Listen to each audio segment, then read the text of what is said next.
halal bihalal Partai Gerindra ini pada dasarnya adalah suatu hal yang menarik dan tentu bukan sekedar halal bihalal, bukan sekedar euforia karena kemenangan Partai Gerindra yang berhasil menjadikan Pak Prabowo bukan hanya sebagai capres semata, tapi ia sudah terpilih menjadi presiden dan tentu didampingi oleh wakil presiden yaitu Gibran Rakabuming Raka yang tinggal menunggu kemungkinan besar proses pelantikannya. Lalu apa yang menarik dari semestinya halal bihalal tersebut? Dalam hal ini yang paling menarik ada 3 hal. Yang pertama adalah bagaimana Gerindra mempersiapkan maupun pemerintahan ini 5 tahun ke depan. Berbicara 5 tahun ke depan tentunya ini adalah tantangan Partai Gerindra karena Partai Gerindra bukanlah partai yang memimpin Republik ini dengan peringkat pertama. Namun jelas bahwa menurut data atau berdasarkan data dan fakta di lapangan, Partai Gerindra ini selalu mengalami kenaikan signifikan dari suaranya di pemilihan legislatif. Dari awal yaitu 2009 4,64%, kemudian 2014 menjadi 11,81%, kemudian 2019 menjadi 12,31%, dan kemudian 2024 13,23%.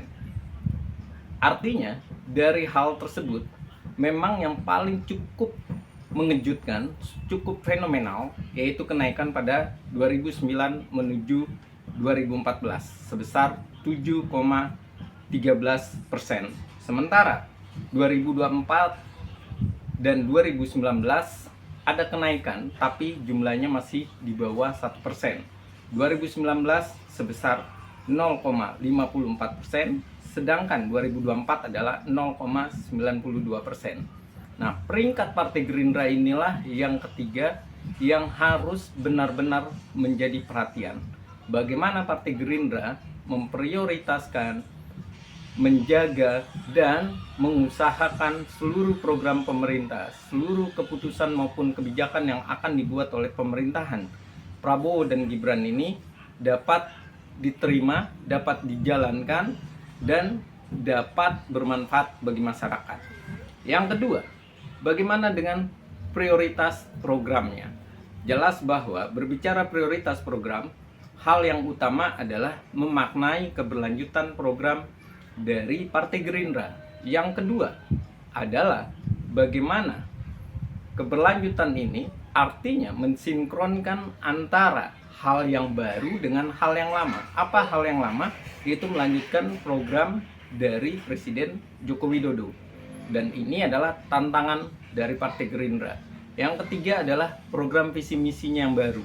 Bagaimana program makan siang dan minum susu gratis ini tidak menjadi suatu hal yang heboh di awal, fenomena di awal, dan begitu fenomenalnya, tapi ternyata melempem atau kurang gairah, dan ini harus menjadi tantangan. Yang berikutnya adalah bagaimana memprioritaskan atau membangun nomenklatur kementeriannya. Apakah nomenklatur kementerian ini harus jumlahnya tetap 34 ataupun ada perampingan dan penggabungan? Ini tentu adalah skala prioritas yang menjadi visi misi yang diturunkan menjadi program, dan kemudian ini harus menjadi keputusan dan kebijakan.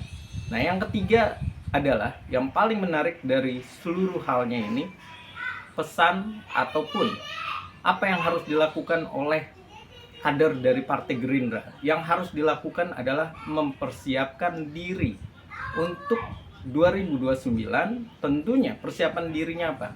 Membangun struktur internal Gerindra yang lebih baik. Yang kedua, menjadikan pemerintahan Presiden Prabowo nanti ke depan menghasilkan Partai Gerindra yang bisa memperoleh peringkat pertama. Dan itu adalah tantangan yang luar biasa sebagai partai nasionalis, sebagai partai yang bisa dikatakan baru, walaupun tidak baru karena munculnya sudah 2009, namun yang masih sangat kuat di Indonesia adalah PDI Perjuangan dan Golkar. Ini adalah tantangan Partai Gerindra supaya tidak hanya 3 besar atau 2 besar, tapi menjadi yang pertama, peringkat pertama. Dan yang berikutnya adalah bagaimana ia mempersiapkan siapa kadernya yang terbaik untuk di pilkada menghasilkan perolehan kursi banyak kepala daerah, kemudian di legislatif menaikkan suara, menaikkan proporsi jumlah anggota, dan yang ketiga adalah ini berkelindan dengan yang namanya atau berkelindan dengan kepuasan dan kesuksesan dari pemerintahan Prabowo yang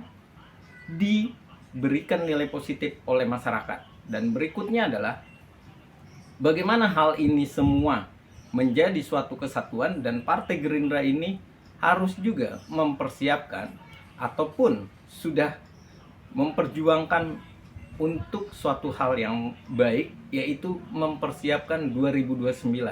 Bukan berbicara pilpres, tapi berbicara bagaimana program, visi misi, dan tujuan-tujuan yang ingin dibangun ini nantinya berhubungan yang berkelanjutan. Dan ini artinya Partai Gerindra harus mempersiapkan seluruh proses dengan waktu yang dari bulan Mei sampai dengan Oktober, mempersiapkan proses yang terbaik, mempersiapkan proses pemerintahan yang paling siap, mempersiapkan kader yang benar-benar terbaik untuk berhubungan yang berkelanjutan. Dan ini artinya Partai Gerindra harus mempersiapkan seluruh proses dengan waktu yang dari bulan Mei sampai dengan Oktober, mempersiapkan proses yang terbaik, mempersiapkan proses pemerintahan yang paling siap, mempersiapkan kader yang benar-benar terbaik untuk mensukseskan Partai Gerindra sampai 5 tahun ke depan, mengawal pemerintahan, mewujudkan program pemerintahan, memberikan kepuasan kepada masyarakat, menjadikan penilaian masyarakat positif, dan tentu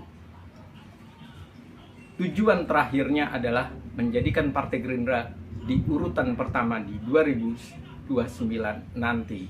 Dan itu adalah tantangan yang tidak mudah. Tentunya ini butuh semangat bagi Partai Gerindra itu sendiri.